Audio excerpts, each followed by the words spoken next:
Behind the romanticized glory of China's ancient monuments lies a devastating reality. Many of these engineering triumphs double as crime scenes of catastrophic logistical failure. An empire's survival is rarely decided by the physical stones it stacks.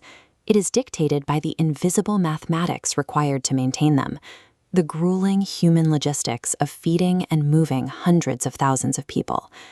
In the 3rd century BCE, the Qin Dynasty became the ultimate test case, brutally unifying a fractured continent through sheer militarism. But the Qin quickly realized that to govern a territory this massive, conquest wasn't enough. They had to reprogram human society from the ground up. They imposed a strict civil hierarchy known as the Four Occupations. This system locked the population into rigid roles, elevating scholars and state administrators to the top, while legally suppressing merchants and traders at the very bottom. The state then forced strict decimalization across every conquered region. Everything from weights to currency to daily measurements had to conform perfectly to the central government's standard. This top-down control reached absurd extremes. The official standard unit of length, the bu, was dictated entirely by the emperor's personal lucky number, 6. This rigid societal software was about to face a massive stress test.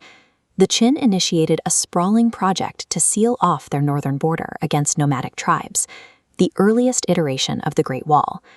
Demanding absolute compliance from the top down created a fatal tension. The state's architectural ambitions were on a direct collision course with the physical limits of its own people. You can see this collision perfectly in the Yin Mountains.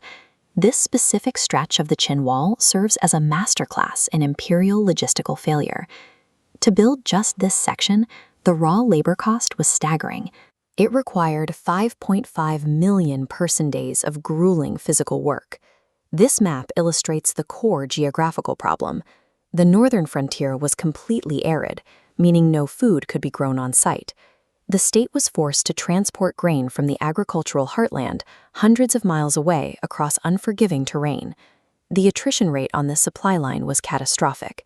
Because the transporters had to eat during the long journey, only 39% of the shipped grain actually reached the construction site. The workers carrying the food consumed the rest in transit. Look at what this does to the human multiplier.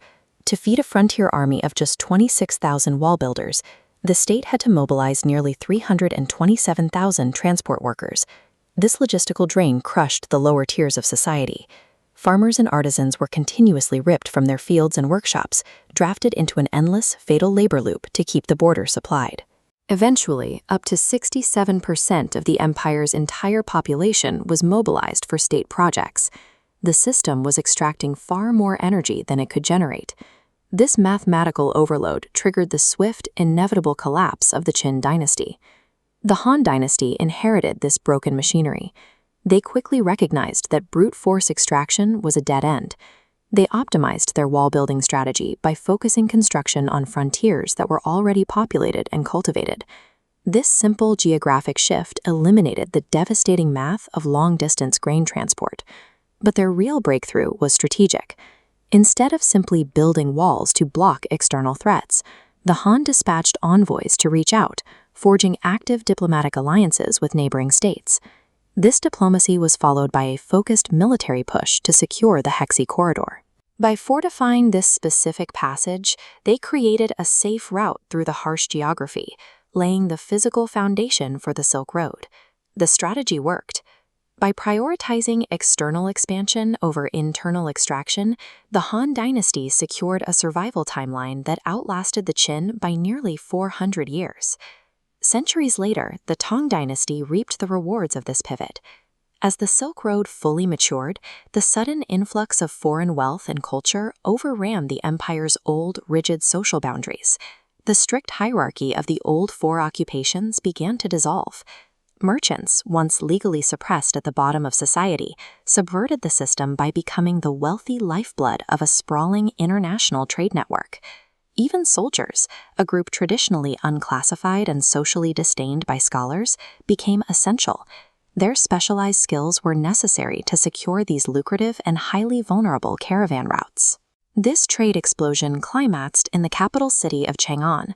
It swelled into a cosmopolitan metropolis of 1 million people, attracting merchants, diplomats, and artisans from across the Asian continent. By embracing the fluidity of trade and bending those rigid ancient social hierarchies, the Tang achieved a long-term stability that the Qin could never manage.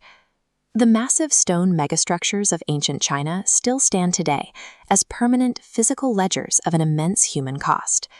The Qin made the fatal error of unchecked extraction, burning through their population to stack stones. The Han and the Tang survived by pivoting toward adaptation and sustainable trade. Standardizing a society and enacting total order is a powerful tool for a growing state, but it only works if that state respects the strict physical limits of its own people. True imperial longevity isn't achieved by building the highest, most impenetrable walls. It is achieved by mastering the fragile, invisible math of human logistics.